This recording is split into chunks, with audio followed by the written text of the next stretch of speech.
Hello friends, welcome to my channel. நம்ம இப்போ என்ன பார்க்க போகிறோம்னா எக்லெஸ் பட்டர் குக்கி தான் பார்க்க போகிறோம். வாங்க எப்படி செய்யலான்னு பார்க்கலாம். அதுக்கு என்னென்ன தேவைன்னு பார்த்துக்கலாம். அன்சால்டட் பட்டர் 100 கிராம் எடுத்திருக்கேன்.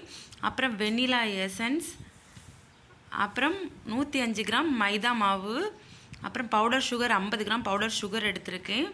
அப்புறம் கார்ன்ஃப்ளவர் மாவு அது ஒரு 25 கிராம். இவ்வளோ தான் தேவை. வாங்க எப்படி செய்யலான்னு பார்க்கலாம். ஒரு பவுலில் நம்ம பட்டர் சேர்த்துக்கலாம். நல்லா மெல்டட் பட்டரை சேர்த்துக்கோங்க.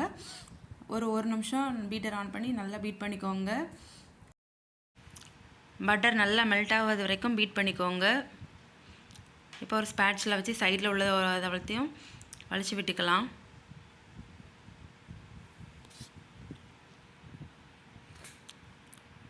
இது கூட நம்ம சுகர் ஆட் பண்ண போகிறோம். Powder sugar 50 gram powder sugar.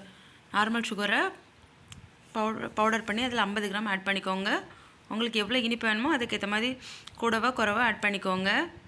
இப்போ சுகர் சேர்த்தப்பறம் நல்லா பீட் பண்ணிக்கலாம். நல்லா க்ரீமி மாதிரி ஆவது வரைக்கும் நல்லா பீட் பண்ணிக்கலாம். இது கூட அரை டீஸ்பூன் வெண்ணிலா எசன்ஸ் சேர்த்துக்கலாம் ஃப்ளேவருக்காக.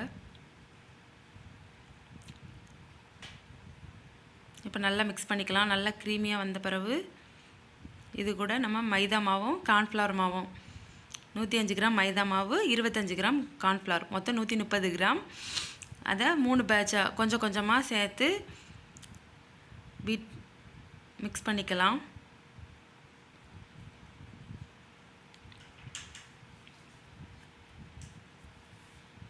ஃபஸ்ட்டு ஸ்பீடில் பீட்டர் ஆன் பண்ணி பீட் பண்ணிக்கோங்க. இப்போ ரெண்டாவது பேட்ச் மாவை சேர்த்துக்கலாம்.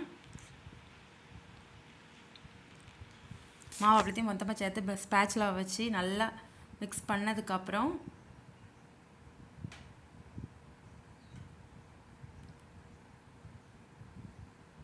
மூணாவது பேட்ச் மாவையும் சேர்த்துக்கலாம்.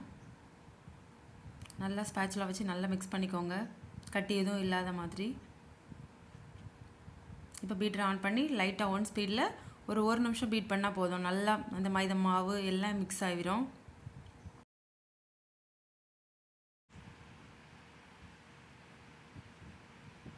நல்லா மிக்ஸ் ஆகிட்டு இப்போ சைடில் உள்ளதெல்லாம் ஸ்பேட்சில் வச்சு வலிச்சு விட்டுக்கலாம். பேட்டர் ரெடி ஆகிட்டு இப்போ நம்ம இதை ஒரு பைப்பிங் பேக்கில் ஃபில் பண்ண போகிறோம். நம்மளுக்கு என்ன டிசைன் வேணுமோ அதுக்கேற்ற மாதிரி நாசில் போட்டு நீங்கள் என்ன டிசைன் வேணாலும் போட்டுக்கோங்க. நான் ட்ரேயில் பட்டர் ஷீட் போட்டு வச்சுருக்கேன். அதில் ரோஸ் மாடல் தான் போட போகிறேன். அப்படி எல்லாத்தையும் போட்டுக்கலாம்.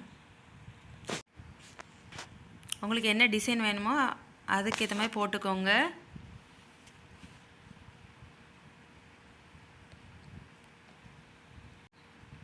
ஓவனை 170 டிகிரியில் 10 நிமிஷம் ஃப்ரீ ஹீட் பண்ணி வச்சுருக்கேன். அதில் இதை இப்போ வைக்கலாம். 170 டிகிரி செல்சியஸில் ஒரு 15லேருந்து 20 நிமிஷம் பேக் பண்ணால் போதும். சூப்பராக பிஸ்கட் ரெடி ஆகிட்டு நல்லா ஆறுனதுக்கப்புறம் எடுங்க. நல்லா பிஸ்கட் ரொம்பவே கிறிஸ்பியாக இருக்கும். நீங்களும் ட்ரை பண்ணி பாருங்கள் எப்படி இருக்குன்னு. வீடியோ பிடிச்சிருந்தா மறக்காமல் லைக் பண்ணுங்கள். நம்ம சேனலுக்கு சப்ஸ்கிரைப் பண்ணிக்கோங்க. நீங்களும் ட்ரை பண்ணி பார்த்துட்டு எப்படி இருக்குன்னு கமெண்ட் பண்ணுங்கள். தேங்க்யூ.